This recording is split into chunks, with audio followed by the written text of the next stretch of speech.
My son organized a New Year's Eve family party with 28 people, and I was treated like an outsider. No one greeted me. No one looked at me. While everyone else was celebrating the countdown to the new year, my daughter-in-law stood up, took down every photo with my face from the wall, tore apart my wedding photo with my late wife, threw everything into a trash can placed right next to my chair, called me a leech. I recorded every minute of it. This is not the end. This is just the beginning. Before I tell you what happened next on that New Year's Eve, drop a comment below and let me know where you're watching this from. I want to know how far this story reaches, because what happened to me could happen to anyone anywhere. My name is Chris Morgan. I'm 72 years old, and the night my life finally snapped in half started with a New Year's Eve family dinner I never asked for. My son Brandon called 3 days earlier, said it was time to bring the family together before the new year. 28 relatives. His house in Beaverton, Sunday, December 31st, 7 p.m. I should have known something was wrong when I walked in and no one looked at me. 28 people, cousins, aunts, uncles, in-laws, Brandon's co-workers, Amber's sister, Brittany, her friend Ashley, my grandson Justin standing in the corner staring at the floor. Not one person said hello. I stood in the doorway, rain dripping off my coat, and waited for someone to acknowledge I existed. Nothing. Brandon walked past me to the kitchen without a word. Amber smiled at someone across the room. Justin looked at me once, guilt written all over his face, then looked away. I sat down at the table, the only empty chair, right next to a metal trash can. That should have been my second clue. Dinner was pot roast, mashed potatoes, the kind of meal Dorothy used to make on New Year's Eve before she died. I wondered if Amber had done that on purpose. Wondered if she knew it would hurt. No one spoke to me. Conversations happened around me, over me, through me, like I was a piece of furniture, like I wasn't even there.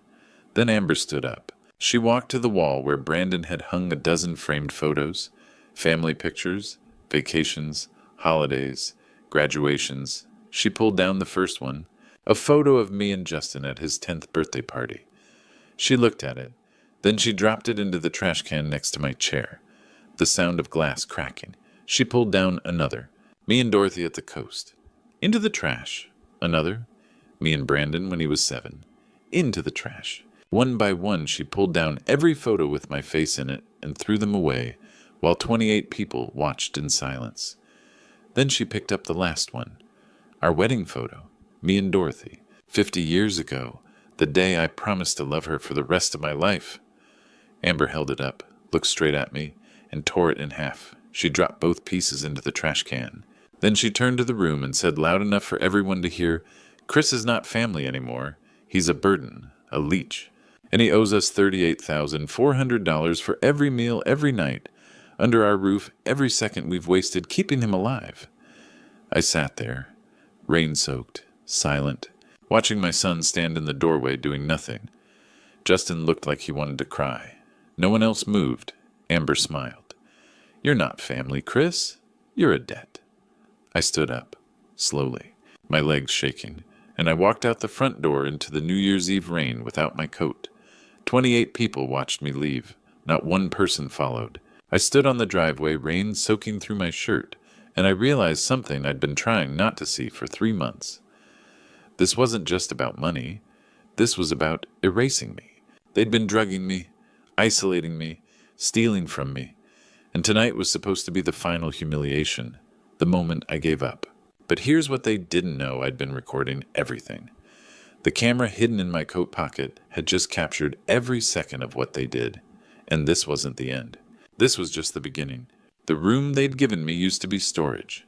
Narrow window, neighbor's fence outside. I locked the door and stood there listening. The house was quiet. Brandon and Amber were downstairs, voices murmuring, probably congratulating themselves. I pulled the camera from my jacket and sat on the bed. My hands weren't shaking. 3 months of practice will do that. I opened my laptop, the old one I'd told them didn't work, plugged in the camera, watched the footage download.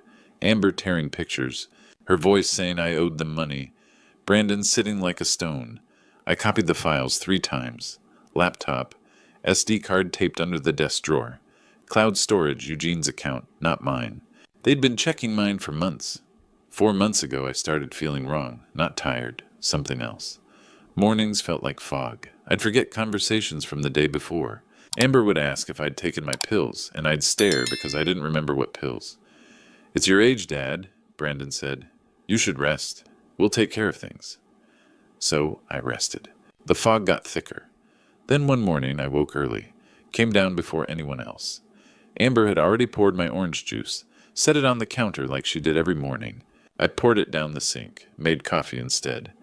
By noon my head felt clearer, clearer than it had in weeks. I tested it the next day, drank the juice. 30 minutes later, couldn't keep my eyes open. By evening, couldn't remember lunch. Day after that, I skipped it. Clear as a bell. That's when I knew. I'm a retired electrician. 40 years running wire through walls installing security systems. I called Eugene, asked him to order 2 nanny cams, shipped them to his house. He didn't ask questions. I installed the first one in my bedroom, inside a photo frame on the shelf. The second in the kitchen, hidden in a broken wall clock. Brandon kept meaning to throw it out. Never did. Then I made a choice. I kept drinking the juice. Not all of it. I'd pour half down the sink when nobody was looking, but enough to keep up the act, and I pretended. Asked Amber the same question twice. Forgot what day it was. Shuffled when I walked. Squinted at the TV. For 3 months I played the part, because I needed them to feel safe. Needed them to keep talking. Needed footage. Now I had 90 days of it. Brandon crushing pills into my juice. Amber and Brandon talking late at night about getting power of attorney signed before I got suspicious. Amber hiding my mail. Brandon saying, "We need to make him easier to manage." Amber speed things up. He's not going to last forever. I watched it all, frame by frame. Every lie, every smile, every time they called me Dad while they poisoned me. There was a knock at the door, soft, hesitant. I minimized the window and stood. When I opened the door, Justin was there, 15 years old, holding an old flip phone like contraband. "Grandpa," he whispered, "you need to call Aunt Michelle, please, before they—" He stopped. His eyes shifted past me to the laptop. The screen I hadn't closed all the way. Paused footage. His father's hand, a pill bottle. Justin's face went white. "You knew?" he breathed. "This whole time?" I nodded. "How long?" 3 months. "And you just let them?" "I needed proof," I said. I needed them to think they were getting away with it, so they'd keep doing it, so I could show everyone exactly who they are. His hand tightened around the phone. I wanted to tell someone. I didn't know how it does. "You're here now," I said, "and I need your help. I need to make sure everyone else knows too. My name is Chris Morgan. I'm 72 years old. And the afternoon I stopped being alone started with a 15-year-old kid handing me a $20 flip phone. Justin stood in my doorway holding it like contraband. "Cash," he said. "No one knows." I took it. "Why are you helping me?" He looked at the pause footage on my laptop, Amber tearing the wedding photo. "Because they're wrong, and because you're my grandpa." I showed him one clip. Brandon crushing pills into orange juice. I didn't show him the rest. He was 15. His face went pale, but his jaw tightened. "I have recordings too," he said. "On my phone. 6 months. I didn't know what to do with them." He paused. "But now I do." I didn't ask why. Kids see what adults think they hide. "Go downstairs in 10 minutes, I said. "Ask your mom for help with your science project. Make it loud. I'm walking out the front door." He nodded. "Justin," I said, "thank you." He left. I made it to Laurelhurst Park in 12 minutes, 10 blocks west. My legs hurt, but the air was cold and clean, and I could finally breathe. I sat on a bench and dialed Michelle. She answered on the second ring. "Dad!" Her voice cracked. I hadn't spoken to her in 2 months. Brandon had blocked her number, told her I was confused. "Michelle, I need you to listen." I told her everything. The dinner, the photos, the drugging, the cameras. Long silence. "I'm booking a flight right now," she finally said. "Don't tell Brandon. I'll be there tonight. There's someone I want you to meet first." Eugene Martinez lived 1 mile east. We'd worked together for 30 years. He was the one who'd helped me buy the nanny cam, set up the cloud account, so Brandon couldn't trace it. When I knocked, he opened the door, saw my face, and pulled me inside. I told him. He listened. Then he picked up his phone and called Philip Hartman, an elder law attorney, former FBI. 9 a.m. tomorrow, Eugene said. "Downtown? One more favor. Michelle lands at 8 tonight. PDX. Already on it. Michelle arrived just after 9. She walked through Eugene's door, saw me at the kitchen table, and burst into tears. She wrapped her arms around me. I'm here. We're going to fix this. I held her for a long time. My daughter, the one who'd never stop trying. Before we see the attorney. I said, I need to find something. Your mother's journal.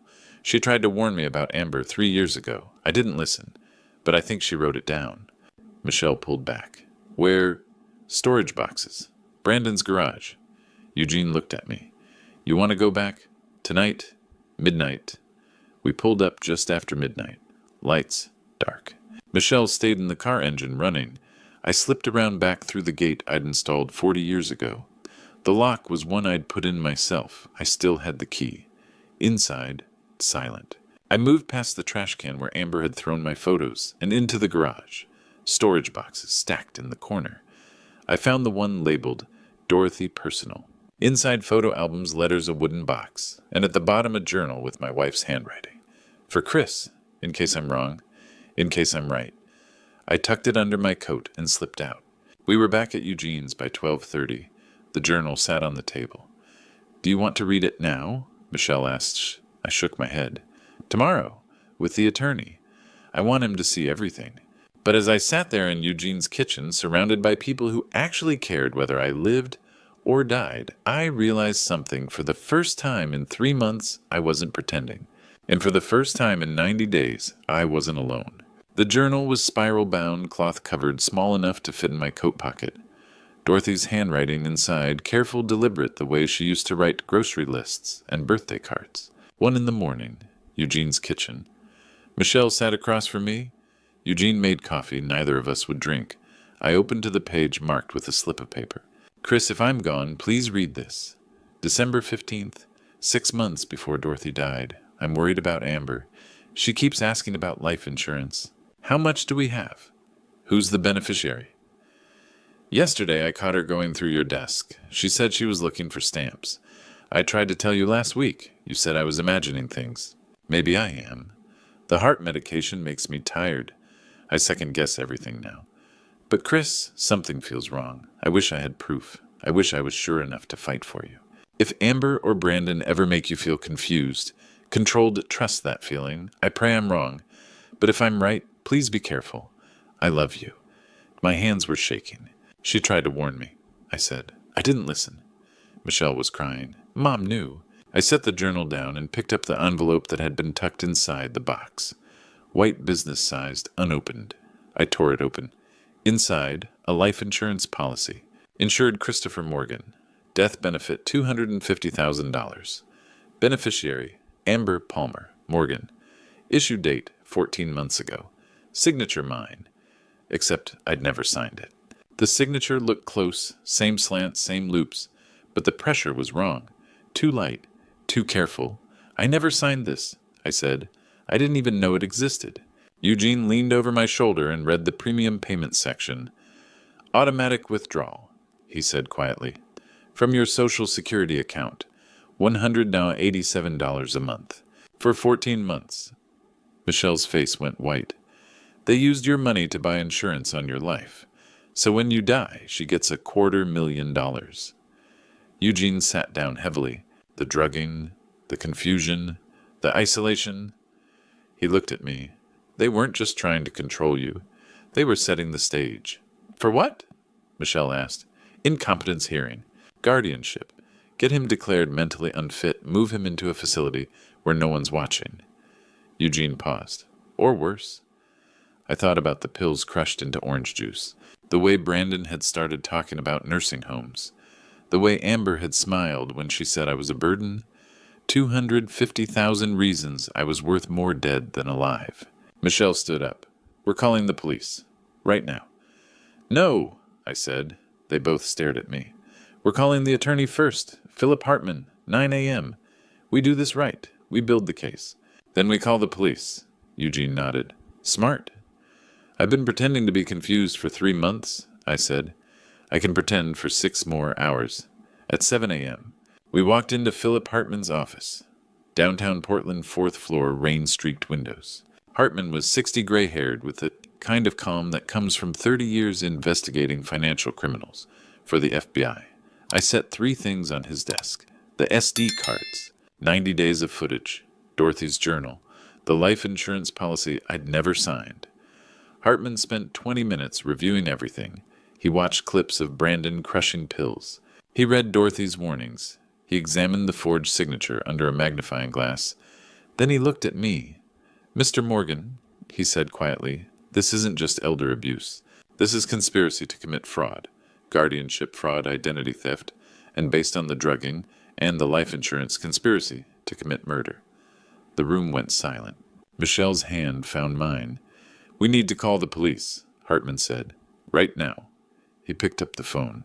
And for the first time in 3 months, I felt something I hadn't felt since the night Dorothy died. Hope. Detective Sarah Martinez watched the footage in silence. 90 days compressed into 40 minutes. Amber tearing photos. Brandon crushing pills into orange juice. The dinner where 28 people watched me get erased. When it ended, she looked at me. "Mr. Morgan, I need you to go to the hospital. Toxicology screen. We need proof of what they put in your system." 3 hours later, the results came back. Benzodiazepines. In my blood, my urine, my hair follicles. I'd never had a prescription. "This is felony elder abuse," Detective Martinez said. "We're opening a criminal investigation." That same afternoon, investigator Rebecca Ellis from Pacific Northwest Community Credit Union pulled Amber's employment records. Client complaints, irregularities with elderly accounts, small discrepancies that had been flagged but never followed up on.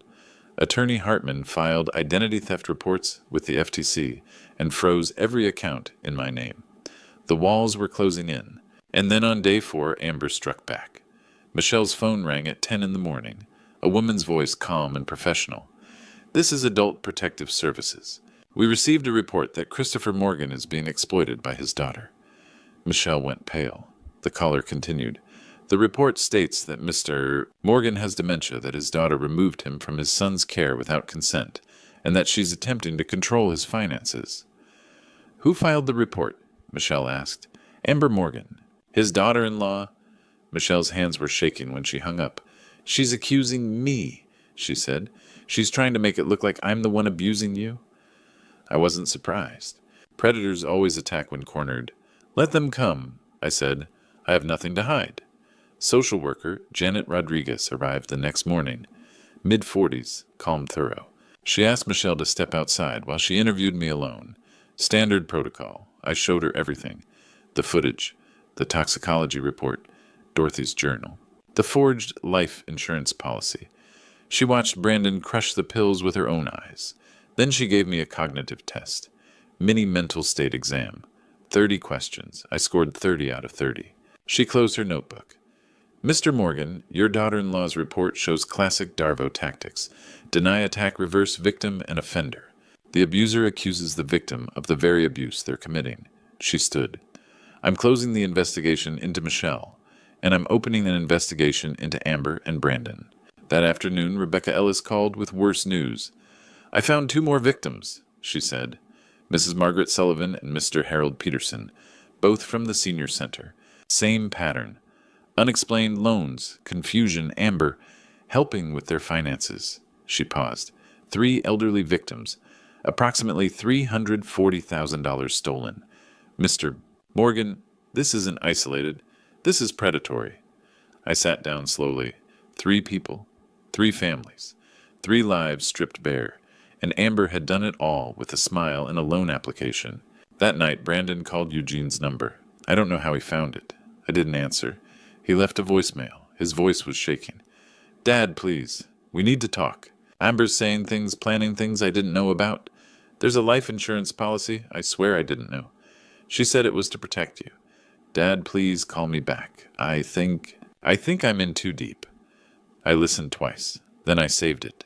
Because even if my son was drowning, he'd chosen to swim in that water, and I wasn't a lifeguard anymore. 2 weeks after the dinner, 10 days into the official investigation, Justin sent Michelle a message on social media. "I need to see Grandpa. I have something he needs." Michelle arranged a meeting at a coffee shop downtown. Public. Safe. Justin walked in carrying his backpack like it weighed 50 pounds. His eyes were red. Justin, I said, are you okay? No, he said quietly. I haven't been okay for a long time. He pulled out his phone. I've been recording them, he said, for 6 months. I knew something was wrong. The way they smiled when you got confused. He opened a folder labeled Dad and Mom Private, 43 audio files. I didn't know what to do with them, he said, but now I do. He played the first one. Recording 1. 3 months ago. Amber's voice sharp. Is he confused enough yet? Brandon quieter. I don't know. He's still asking questions. Give him more. Double the dose if you have to. What if he gets really sick? Then we get power of attorney faster. Either way, we win. Michelle's hand covered her mouth. Justin played the second recording.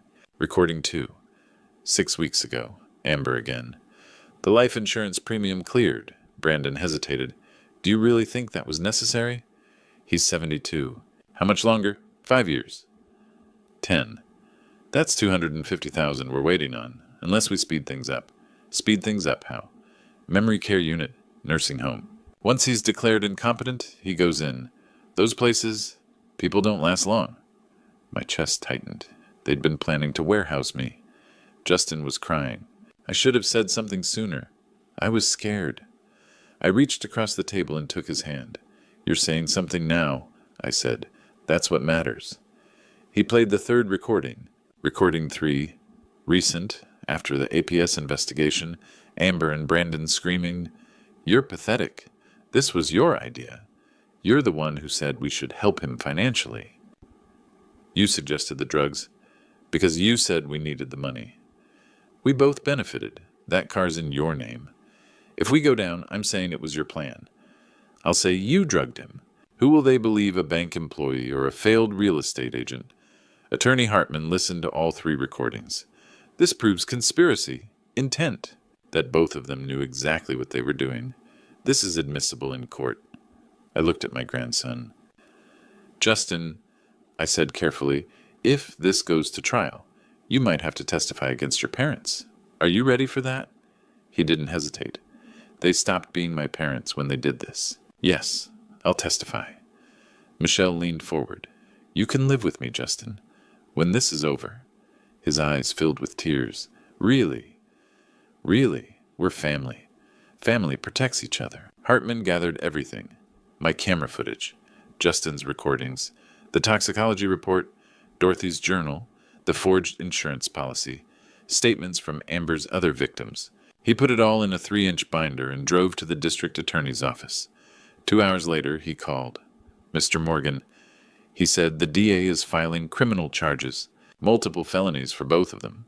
They'll be arrested within 48 hours. I exhaled. Finally. But there's something you should know, Hartman continued. We just got word from the credit union. Amber withdrew $50,000 in cash yesterday, and this morning she didn't show up for work. My blood went cold. Mr. Morgan, I think she's running, and we need to find her before she disappears. 48 hours after the DA filed charges on a cold Wednesday morning in January, the countdown ended. At 6 a.m., police knocked on Brandon's door. He answered in his pajamas, eyes hollow. Brandon Morgan, you're under arrest for elder abuse, drugging identity theft fraud, conspiracy forgery, and financial exploitation of a vulnerable adult. 8 felonies. They cuffed him on his front porch while neighbors watched.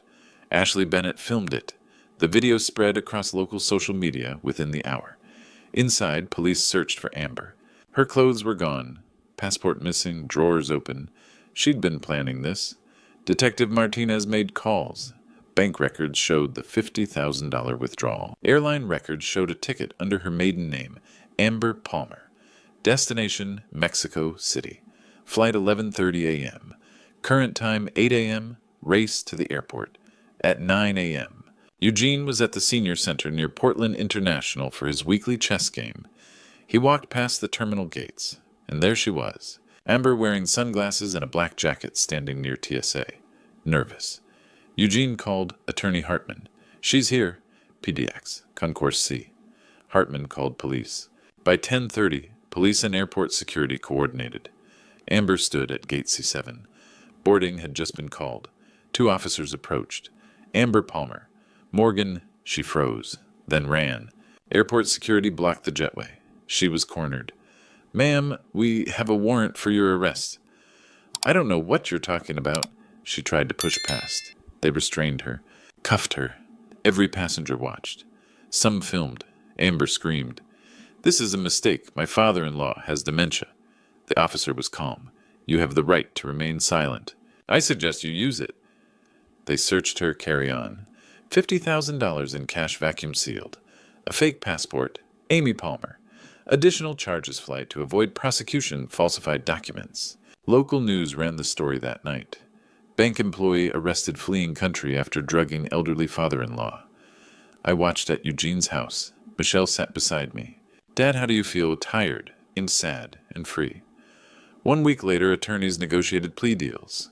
Brandon testified against Amber for a reduced sentence. Amber accepted a harsher deal to avoid trial. 6 weeks later, we stood in court for sentencing. Brandon first. 3 years in prison, 5 years probation, full restitution, permanent revocation of real estate license, permanent restraining order. The judge looked at him. "You drugged your own father. You will carry that for the rest of your life." Brandon stared at the floor. Then Amber. 8 years in prison, 7 years probation, $180,000 in restitution, permanent ban from the financial industry, $75,000 fine. The judge leaned forward. "Ms. Morgan, you preyed on a vulnerable elderly man. You drugged him, tried to erase him, then tried to flee. You will serve every day of this sentence." They led Amber out in handcuffs. She turned and looked at me one last time. Not regret. Pure rage. I looked straight into her eyes until she was gone. Then I walked out into the Portland rain with Michelle and Eugene. I'd spent 3 months pretending to be confused to gather evidence. But I'd spent 3 years actually confused about why my son became a stranger, why my daughter-in-law looked at me like a bank account, why I felt so alone after Dorothy died. Now finally, I wasn't confused anymore. I knew exactly who I was, and I knew exactly who they'd always been. 3 months after sentencing, as the spring flowers began to bloom in Portland, I was rebuilding. The restitution came through, $180,000. After legal fees, $155,000. Combined with my remaining savings and sale proceeds, my total assets were around $337,000. My credit was restored, the fraud markers removed. I existed again. Michelle filed for custody of Justin. He was 15, almost 16, old enough to choose. Brandon was in prison. Amber's parental rights were challenged. The judge granted Michelle full custody. Justin moved to Portland just in time for the new school semester. New school, weekly therapy, and every Sunday dinner at Michelle's. At the first dinner, Justin tried to apologize again. I stopped him. "You did the right thing when it mattered most. That's all that counts." We ate lasagna, Dorothy's recipe from the journal. I moved into Rose Garden Senior Living in Hillsborough. Not a nursing home. Independent living. My own apartment. 1 bedroom. Small kitchen bathroom. 15 minutes from Michelle. Eugene helped me move in. "You could live with Michelle," he said. "I need independence," I said. That's what they tried to take. I'm taking it back. That first night alone, I looked at Dorothy's photo I'd rescued from the trash. "I did it," I whispered. "I fought. I won." I went back to the Multnomah County Senior Center. My friends welcomed me. I told them what happened. Not all of it. Enough. 5 people pulled me aside. I think my family might be doing something similar. I gave them Attorney Hartman's number. 2 weeks later, social worker Janet Rodriguez invited me to speak at a training session.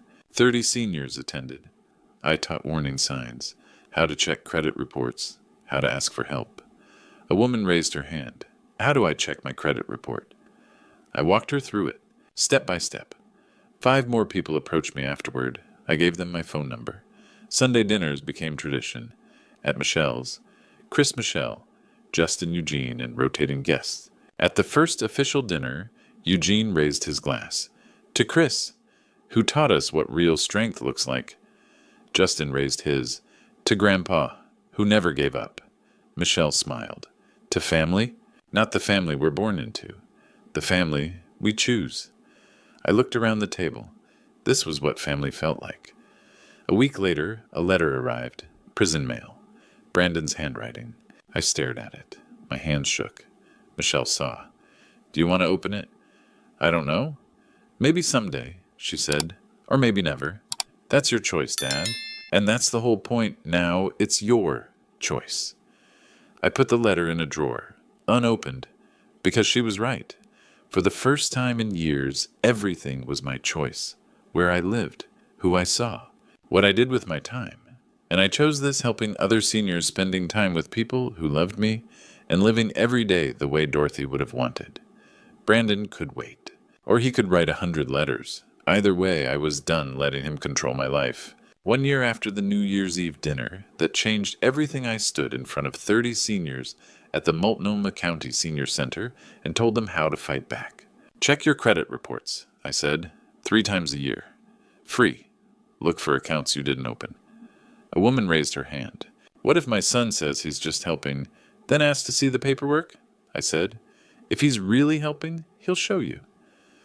This was my life now. Eugene and I co-founded the Elder Justice Coalition. We started with 5 people. Now we had 22. A local news station ran a story about me. They asked why I did it. If my story saves one person, then telling it is worth it. Adult Protective Services asked me to help train new caseworkers. I said yes. Justin came with me every Saturday. He was 16 now. Thriving, he taught digital safety for seniors. Mrs. Margaret Sullivan thanked him last week. I caught my son trying to access my account because of what you taught me. Sometimes Justin asked, do you ever think about Dad? I told him the truth. I think about the boy he used to be, before greed changed him. In December, I finally opened Brandon's letter. I sat alone on a bench overlooking the Willamette River and read it. Dad, I don't expect forgiveness. I don't deserve it. I didn't recognize the man I became. None of it excuses what I did. I chose money over you. I'm just writing to say I'm sorry. Justin seems happy with Michelle and you. That's how I know I failed as a father. I folded the letter and stared at the river. Forgiveness. Not now. Maybe never. Maybe someday. But I didn't hate him anymore. That New Year's Eve, exactly 1 year after the dinner, we held an anniversary celebration at Michelle's. Celebrating freedom. Michelle raised her glass. To Dad, who walked out of that dinner and survived. Eugene raised his. To Chris, who showed us strength, has no expiration date. Justin raised his. To Grandpa, who taught me integrity. Janet smiled. To Chris, who changed how we train workers. I stood emotional. I thought I'd lost everything, but I found all of you. After dinner, I stepped outside. Raining. Michelle joined me. I was thinking about Mom, I said. She tried to warn me. She also taught me to trust myself. That's what saved me. She'd be so proud. I paused. I read Brandon's letter last month. And I'm not ready to respond. Maybe never. And I'm okay with that. I don't owe him forgiveness. I owe myself peace. And I finally have it. Brandon was in his 2nd year of prison. Amber in her 1st of 8. The lessons I taught now. You are not a burden. It is never too late to fight back. Real love wants your independence, not control. Family isn't always blood. Speaking up is strength. Turning on the lights is freedom. My name is Chris Morgan. I'm 73 years old. Retired electrician, widower, grandfather, friend, advocate. Still here, still fighting, still free. Looking back at my family story, I want to share what I've learned through this family betrayal. Don't be like I was ignoring the warning signs because you're afraid of conflict. Don't ignore your gut when something feels wrong. Don't let shame keep you silent. I almost lost everything because I wanted to believe the best in people who'd stopped seeing me as a person. Here's what this family story taught me. Trust isn't about blood. It's about who shows up when you're at your weakest. When I had nothing left, God put Eugene in my path. When I felt most alone, God gave me the courage to install those cameras. When I wanted to give up, God sent Justin with those recordings. The biggest lesson from my family betrayal. You are never too old, too tired, or too broken to fight back. Your life has value. Your voice matters. And asking for help isn't weakness. It's wisdom. God didn't save me from the storm. He walked me through it. And on the other side, I found a family I chose, not one I was born into. If my family story resonates with you, if you've experienced family betrayal or know someone who has, please leave a comment below. Share this story. Subscribe to the channel so we can keep shining light into dark places together. Your story matters, your survival matters, and you are not alone.